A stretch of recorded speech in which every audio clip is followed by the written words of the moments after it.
All right, so let's begin. Thank you all for coming. This is the IT Capstone project for the undergrad for Kennesaw State University, fall 2020. Our subject is analyzing the risk communication and behavioral change during the COVID-19 pandemic. These are the group members who worked on the project. My name is Jared Borghese, and I'll allow the others to introduce themselves. Sorry, my name is Darren Mather. I'm a senior at Kennesaw State University. Hi, I'm David Lopez. I'm also a senior at Kennesaw State University. It's been a pleasure to see you all today.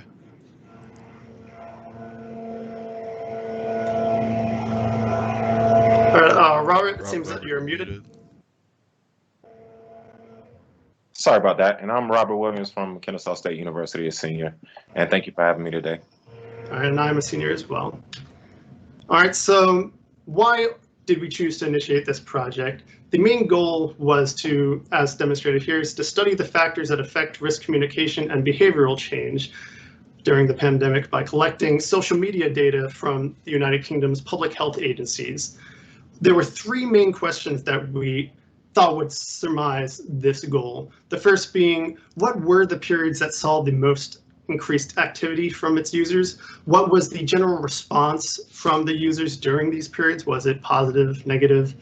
And finally, how can these organizations more effectively interact? Or what was the content that made people increase their activity on these pages?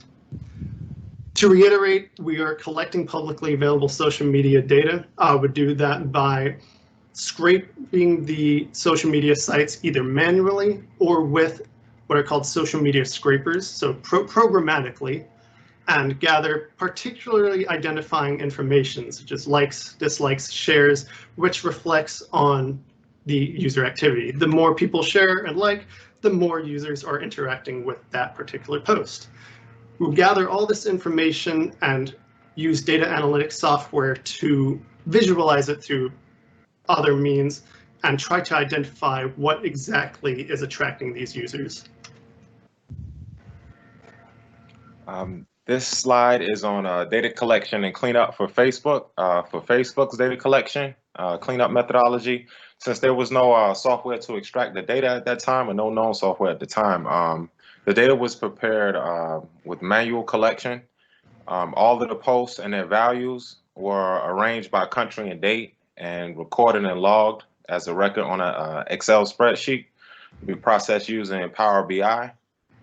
During the extract, transform, and load processes, the data was further cleaned using Power Query. Okay. Next is Facebook data analysis. Did you skip a slide? We're on the data analysis slide now. There was one right before it, actually. Okay, that one. Okay. For the this data, is the one we just went through. Actually, okay, go on to the next one. I'm sorry about that. You're fine. Okay, then Power BI was used to further clean our data. There wasn't much cleaning to do, as I used Excel to, once I manually procured the data and put it into Excel, pretty much all the cleaning was done using that. And then Power BI was to further create measurements and different columns to give us other statistics that wasn't already there besides just plain value data. Next slide. Okay, for this slide, it shows a 4-element dashboard solution that was created. It's drill down and enabled for data granularity to visualize the data collection. In the upper left-hand corner of the slide, I used a slicer for country selection. Below that is a matrix with values, like, shares, and comments, and then summation into a total response value. At the bottom of the screen is a multi-row card that displays daily response activity of like, shares, and comments, and total aggregation, I believe. No, I didn't put it down there, but it actually has the date and day that the posts were on, and a clustered column chart to compare each country's values off to the side. As we can see, where Wales has a very low insignificant value, and we actually left it off for Facebook. And that's it for that slide. All right, so for data collection and cleanup for Twitter, rather than having to manually procure, as was done with Facebook, the team that handled the Twitter data used what's called a social media scraper, or basically an attachment that can be used within a program to extract the data from a web page, in this case being a social media page for Twitter accounts, and putting it into a JSON file. A JSON file is simply a readable file that can be converted into various purposes and uses. We converted ours into a CSV file, which can be read through Microsoft Excel for easy organization of the data. We then also put ours data through Power BI to visually represent the data through line charts, pie graphs, and bar charts. And so then we could easily indicate what were the valleys, what were the spikes, and look into those particular dates and analyze user interactions.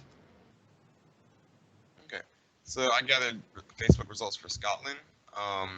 Scotland being a much smaller country than England and other major Europe countries within the UK, I noticed that the community was more willing to cooperate with the government. The Scotland Health Department, a lot of their posts were more informational towards the beginning when COVID started to ramp up, as you can see in the chart. And a lot of what the community was pushing for were regulation and how do we handle this, how do we handle that. A lot of the posts didn't get that much interaction until later on when certain spikes started happening. You can see one was in May, and then the other social activity spike was in September, where COVID results started to ramp back up. And a lot of what the Scotland Health Department was trying to do towards the beginning, middle era of COVID was health recommendations, safety procedures, instructions for daily life. They released tools like apps, communities. They were doing a lot for the community. I noticed that instead of it being more so Facebook posts and then just leaving it be, the Scotland Health Department was really pushing for communicating with the Scotland citizens. And here you can see that a lot of the reactions were really in May and August and September. This is where the Scotland Health Department started to do more regulations, because like I said, in the beginning, rampant COVID wasn't really that bad, but then it really got really high in May. So they started doing more regulations, like staying inside after certain times, started cutting down on restaurants. They started really posting a lot more often. In the beginning, the Scotland Health Department, they didn't really post at all, and the post had barely any likes. I remember seeing a post that had like 2 comments regarding COVID. But in May, when it started to really ramp up, not even just in Scotland, but around the world as well, they started posting a lot about regulations and what the community wants from the government to protect them. And going back to the May spike, May was the biggest spike. You can see a post here. This is during the lockdown. They're trying to hear views on from the community just to make sure no one's pushing back, because what a lot of other countries did is they put the community in lockdown, and people get upset, they get frustrated. The Scotland Health Department felt like they were just trying to reach out at all times of COVID. So what they did was, not only did they push for regulation, but they were reaching out to the community, which explains way more likes and shares during this month. Because a lot of the posts during this month were asking the community, hey guys, what do you want from us? What should we do for you guys? What do you think should be done going forward so we can all get out of this together? A lot of the posts were hitting more so on the emotional strings of the community, and they became less informational and more so as a means of guidance for people, so people would have like a light at the end of the tunnel for COVID. And here you can see this is where the COVID cases for Scotland. You can see in May is where it spiked for both genders, and then in March, although in March it started to ramp up, that was a spike because that was when COVID started ramping up globally. And you can see in September, that is where the other Facebook social spike was. And you can see there that after September, it just went really high, which explains why people were going back on Facebook, going back on and commenting, hey, are we doing another lockdown? What's forward? A lot of the Scotland Health Department Facebook page felt like more of a means for everyone to communicate with each other instead of just the government doing X, Y, Z and just telling the community. Here's Facebook results for England. England, having a higher population, was really spontaneous. There was a lot of reactions. It was kind of hard to keep up with. their main spike was in July, and they had a spike in March too, which could be explained by COVID ramping up during March. The spikes in July for England actually came from there being a July the 4th, a holiday, and there was another holiday as well, which was, I believe, a Middle Eastern holiday. I don't remember the name of it. But a lot of what happened in July was not only did England change regulation, but they were basically telling people, hey, don't do this during July 4th, don't do this during this time. And there was a lot of pushback from certain people in the community, and there was a lot of agreements. England was a lot more they weren't as cooperative as Scotland was when it came on to COVID response. This is a post from Scotland basically saying if you feel sick at all, you should stay at home. Posts like these are pretty common around the world. But specifically for England, as I said before, because this was made in March, a lot of people were very confused during this time, and they were basically asking for more from England. Because obviously just having a cough isn't really a good indicator. People were really up in arms. They were scared. So that explains a lot of the social responses back then. This is the case trend for England. You can see that it spiked up around March into April, as Scotland did in other countries.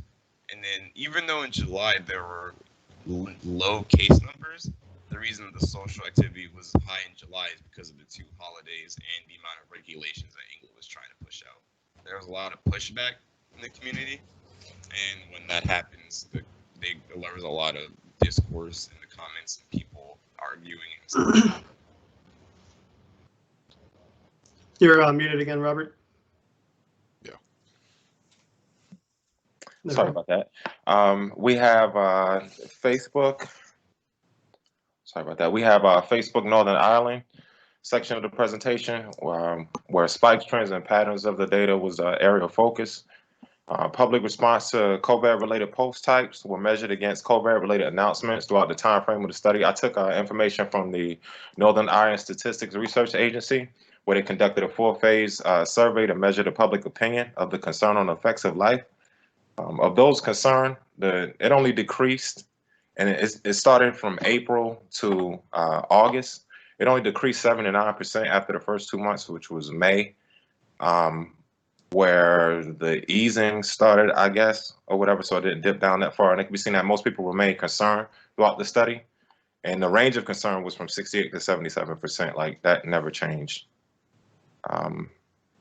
This next slide is pertaining to the overview of public sentiment.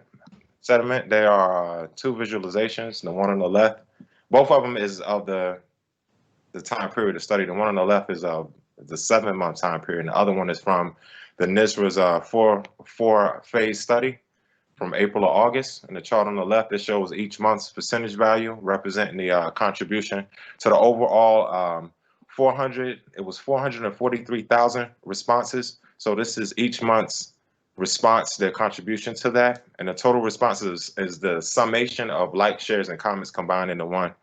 We can see the gradual increase for the first 3 months at a single-digit percentage, and it increased greater than 14% from April to May, and greater until the next month. No, it remained 14 until the next month, and then it dropped 20% into July. This next slide is of and now it's traced to the first occurrence, and it illustrates the separation of Republic of Ireland and Northern Ireland and their differing death rates during the lead-in period until our first initial spike, which was on the 23rd. And we actually had on the 27th the first confirmed case, and then the first death on the 19th, and then from the March 19th to April 15th, there were 134 hospital deaths from the virus. So that's what we have leading up until our first spike, which was on the 23rd. This is the actual spike overview for Northern Ireland, and we're going to be looking at the 23rd of March, April 23rd, May 19th and 18th, June 1st and 28th, and July 16th and 22nd.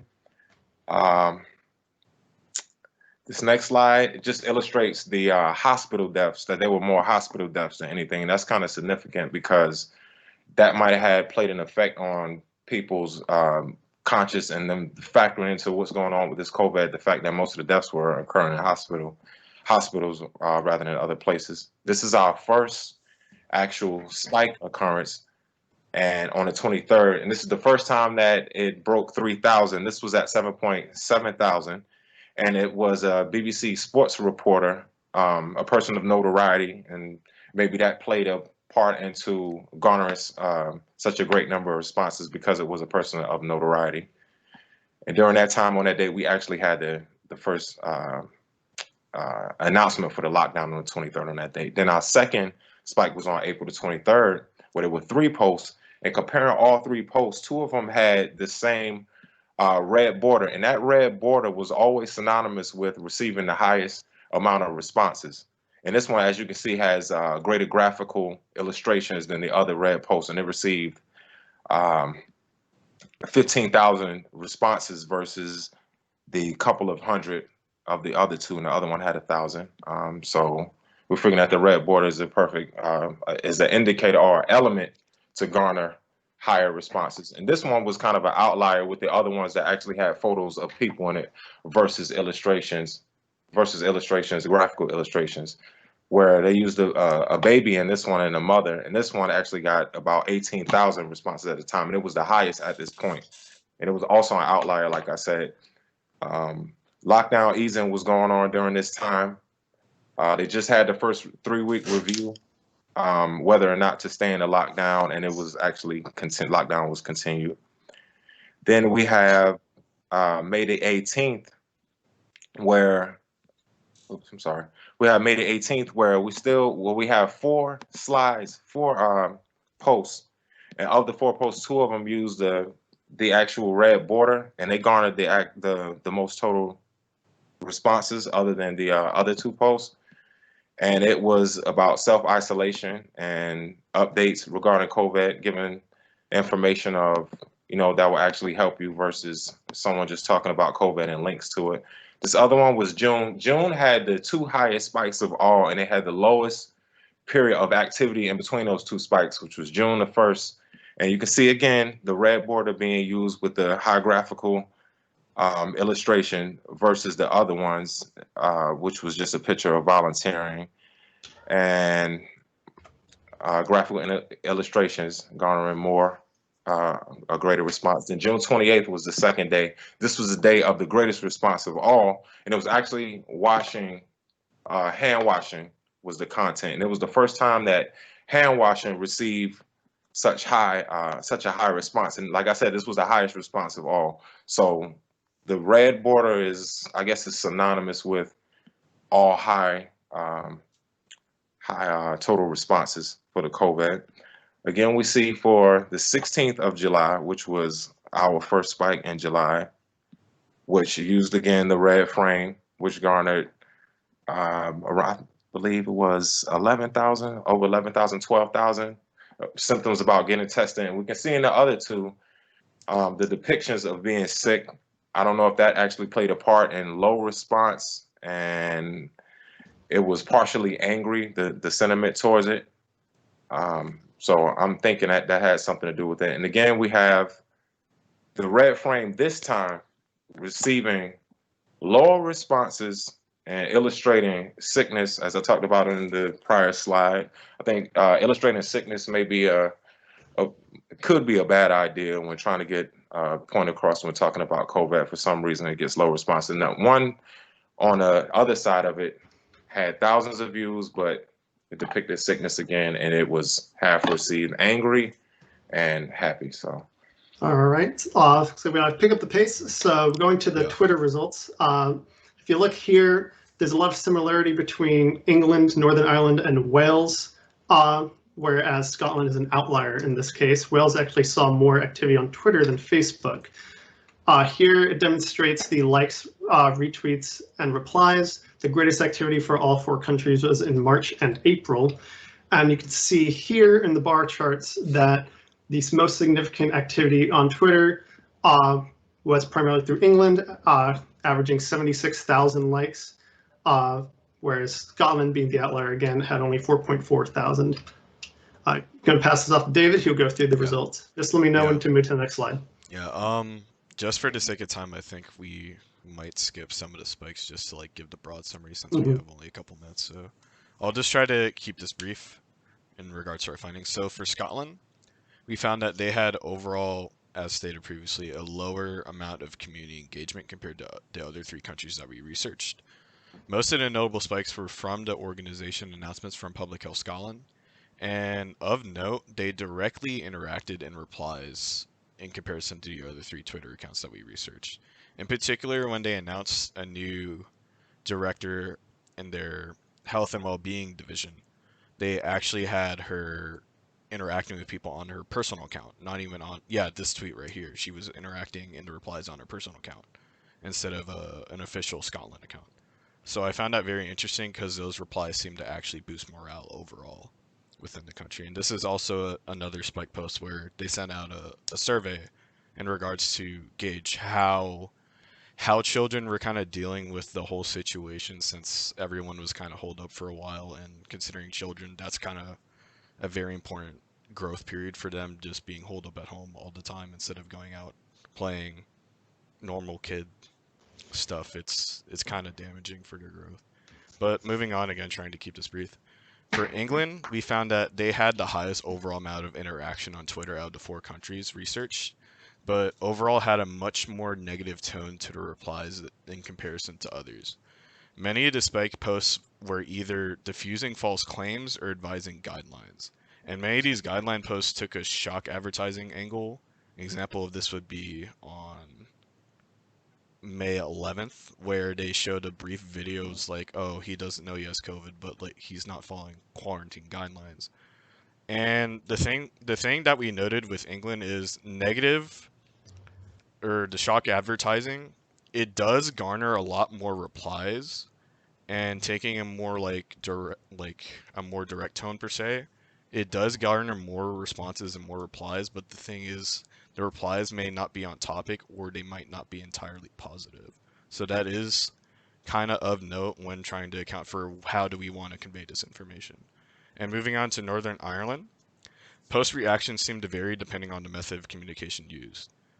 Infographic posts seem to garner a bit more negative reactions when we look through Ireland's Twitter account. Meanwhile, video posts, in more particular, personal pleas, they tend to actually garner more positive reactions. Like these 2 posts in particular, they conveyed the same social distancing guideline information, and they were only a day apart, but the first one on March 20th was very negative in terms of replies that it garnered. Meanwhile, the post with the video that was posted only a day after, with a healthcare worker directly asking people to follow quarantine guidelines to help the healthcare division in the country to actually be able to parse through all these new cases coming in, the reception was much more positive. So that's also something to account. And lastly, for Wales, it had low overall interaction outside of 2 large spikes of activity. Like it almost had like no community, or like no like direct community engagement on a lot of posts from what we found, but 2 posts in particular, they were very high. And pretty much what they did is they took a more direct approach in regards to conveying information to citizens. They didn't really show any infographics a lot of the time, unless it was like just statistics and wasn't like any guidelines or anything. They just took like a standard like 144 character tweet just to advertise what to do in this particular situation. And the other thing of note is they were the only account for Twitter out of the 4 countries that we researched that actually directly got a celebrity to help convey their message as well. And that post in particular got a very positive reception. Honestly, it was very morale boosting as well from what we gathered. So that's also something to take note of. All right, I'll cover the issues encountered. So for Facebook, there was difficulty being a manual process. There was a lack of a dislike button, so there was no way to directly convey a negative response. It seems to have been interpreted through a variety of emojis that Facebook allows to express concern, which can be difficult to parse. You can't exactly gauge their emotional response. Are they angry at the post content? Are they angry at what's going on, etc.? For Twitter, we ran into issues actually accruing the data. A lot of the major tools used to programmatically gather social media data went defunct due to Twitter changing their infrastructure. So there was some difficulty finding a workaround there. All right, so recommendations based on the results that we gathered. As indicated, graphical content, videos, images, they garnered the most attention compared to just straight informative posts. There's increased positive activity for posts involving, say, the sports broadcasters, football players, and also infants. However, on the flip side, if you have very commanding content, it's very cold, saying do this, do not do this, we've noticed that for some countries there is a more negative response, and public health agencies may prefer to not have a negative response to their content. So we would recommend trying to find a balance between the emotive, showy posts and something that provides educational, informative content without feeling overbearing in a way. And to conclude, there are two major factors that are determining how people communicate today. The first being social media, which has radically transformed how we communicate virtually over this past decade, and a global pandemic that continues to rage on. Throughout this pandemic, there's been fear and misinformation, so it is imperative that these public health agencies go into this social sphere, this virtual social sphere, and share what they know about the virus and keeping order, while also keeping a positive discussion in continuance. These are our works cited. Thank you for your time. We appreciate you being here. Does anyone have any questions? All right, thank you guys. Since we're over time, I think we'll turn it over to Elaine for the grad presentation first. And if we have some time left, we'll save that for questions at the end. That's fine. Okay, If that's okay with everybody. that's cool. Well, thank you to both teams for this really fascinating information. As a non-scientist myself, it's always really interesting for me to understand how to glean information and compile it all together. So I applaud you all with regards to your efforts. I had a question for the undergraduate team, if I might. First of all, I think it was a really intriguing discovery that you had made with regards to the red border usage and how that seemed to be garnering more attention. And I'm curious if you have any data or any thoughts about whether that's because maybe the UK views that as something of a government authority message, or something that signifies danger, therefore they need to pay more attention. And also whether you had thoughts on the personalization that you mentioned of Scotland in the way that they approached the communication, which seemed much more of a two-way communication project. And granted, they did have a smaller audience, but that the way they treated it was much more empathetic as opposed to authoritarian. Yeah. Can you hear me? Just want to confirm first. Yeah. All right. Robert, if you want to, was it you who spoke on the borders? Would you like to touch on that? Yes, the red borders was something that was pretty interesting to me because I believe it was the 27th of February was the first confirmed case. There were uses of the red border throughout the month. There weren't many posts as everything just started, but on the 27th was when it was the first occurrence of that red border post, and it garnered 2.8 thousand responses versus a few hundred per day. And it was pretty much a reoccurring pattern at each spike that there were red borders. And I think it's attributed to the fact that the red border acts like a highlighter more so than anything, which draws attention. And the posts which had content pertaining to testing or like advisements and had links to advisements were well received, with the exception of the hand washing, which didn't garner any positive response until deep into it, which was June, which had the greatest two spikes or whatever. But every spike was synonymous, was associated with the red border. So yes, I think it's from highlighting the text and then having statistical data. One was 50 out of 52 test cases, there was 0 confirmation. So that was statistical data combined with that red border. And the only time the red border went up against other posts and garnered less responses was when it was actually the only 2 times people of notoriety. We had 2 reporters, and then another one we had the father of epidemiology, which they were just talking about his practices are still in use with finding information about COVID. So that was the only time the red border actually got beat out.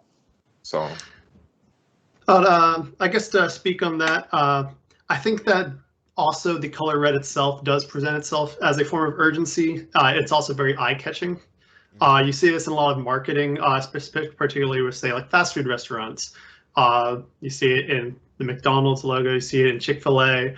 The color red is very appealing, and it draws people's attention. I think that can also be something that supports user activity, or as a way to try to reach out to a wider base. For the Scotland's data, you mentioned the user interactivity. It was almost on a more personal level. I think that does help to try to create a more positive experience with sharing information. Again, going into the private sector, you see a lot of, say, Twitter accounts for these private companies that might have a more personal approach to presenting information, and I think that helps increase user engagement. Great, thank you both. Thank you.